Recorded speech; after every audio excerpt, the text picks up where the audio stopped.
હવે શિયાળો પણ વિદાય લેશે, પરંતુ માવઠું છે કે પીછો છોડવા તૈયાર નથી। ફેબ્રુઆરી માસમાં પણ માવઠું આવવાનું છે। જાણે એવું લાગી રહ્યું છે કે માર્ચ એન્ડિંગ પહેલા તે પણ તેનો ક્વોટા પૂરો કરતો હોય। જી હા, ફેબ્રુઆરીમાં માવઠાની આશંકા છે। ક્યાં કેટલો વરસાદ પડી શકે છે આપને જણાવીશું, કારણ કે ખેડૂતોની ચિંતા વધવાની છે। માટે એ ખેડૂતો ધ્યાનથી જોજો। આ સમાચાર તમારા માટે છે, ખાસ કરીને ગુજરાતના લોકો માટે છે ને। ગુજરાતમાં અને ખાસ કરીને ભારતની જો વાત કરીએ તો ફેબ્રુઆરી માસમાં માવઠાની આશંકા છે।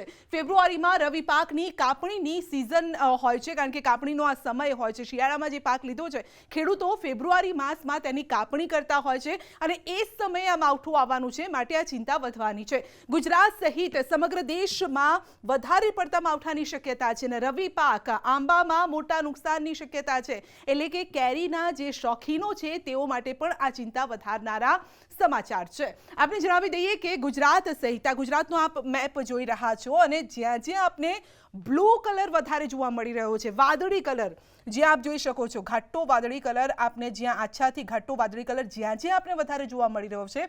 ફક્ત ગુજરાત નહીં, આખા દેશની પણ અમે વાત કરી રહ્યા છીએ। આખા દેશમાં આપ જ્યાં બ્લુ કલર જોઈ રહ્યા છો, આ તમામ જગ્યાએ માવઠાની આશંકા છે, અને તેમાં પણ ગુજરાતમાં ક્યાં ક્યાં માવઠું થઈ શકે છે તો કચ્છ ભુજનો એરિયા, સૌરાષ્ટ્રનો એરિયા એટલે કે દ્વારકા પોરબંદરનો આ વિસ્તાર છે, આ સાથે ભાવનગરની આસપાસનો વિસ્તાર, દક્ષિણ ગુજરાતમાં પણ સુરત વાપીનો આ વિસ્તાર આપ જોઈ શકો છો જ્યાં માવઠાની આશંકા છે।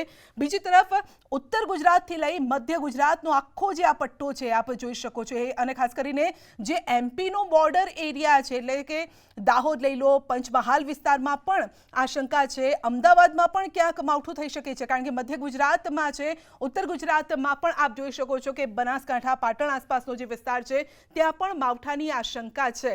તો સૌથી વધારે આ વિસ્તારો એટલે કે બોર્ડર એરિયાના જેટલા વિસ્તારો છે ત્યાં માવઠું થઈ શકે છે। આ તમામ એવા વિસ્તારો છે, કચ્છનો કેટલોક ભાગ લઈ લો, સૌરાષ્ટ્રનો લઈ લો, ઉત્તર ગુજરાત, મધ્ય ગુજરાત અને દક્ષિણ ગુજરાતના આ પટ્ટામાં માવઠાની આશંકા છે। માટે એ ખેડૂતોએ ખાસ સાચવવું પડશે જેઓ રવિ પાકની કાપણી કરવાના છે। હવે તમારે સમજવું પડશે કે કાપણી કરવી કે નહીં, અને જો કરો તો યોગ્ય જગ્યાએ પાકને સંઘરીને રાખજો, સ્ટોર કરી દેજો, શેડ નીચે રાખજો। નહીતર પછી શું થશે, આ જે વરસાદ છે જ્યાં બ્લુ કલર જોવા મળી રહ્યો છે, એ વરસાદ જો તમારા પાક ઉપર પડ્યો તો પાકની ધૂળ ધાણી થઈ જશે। એટલે કે જે પાકને પકવવા માટે આટલી મહેનત કરી હતી શિયાળુ પાક માટે, એ પાક ઉપર પાણી ફરી જશે।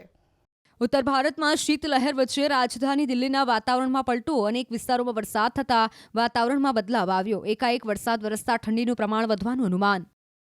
ચંદીગઢ શહેરને જોડતા હાઈવે પર વરસાદથી વિઝિબિલિટી ઘટી। સવારથી શરૂ થયેલા વરસાદના કારણે હાઈવે પર વાહન ચાલકોની હાલાકી। ભારે વરસાદથી વાહનોની ગતિ પણ ધીમી પડી। તમિલનાડુના થૂથુકુડીમાં ભારે વરસાદ વરસ્યો। કોવિલપટ્ટી માર્ગ પરના રેલવે બ્રિજમાં ભારે વરસાદથી પાણી ભરાયા। નાના વાહનો માટે અવરજવર બંધ થતા ફરીને જવું પડ્યું।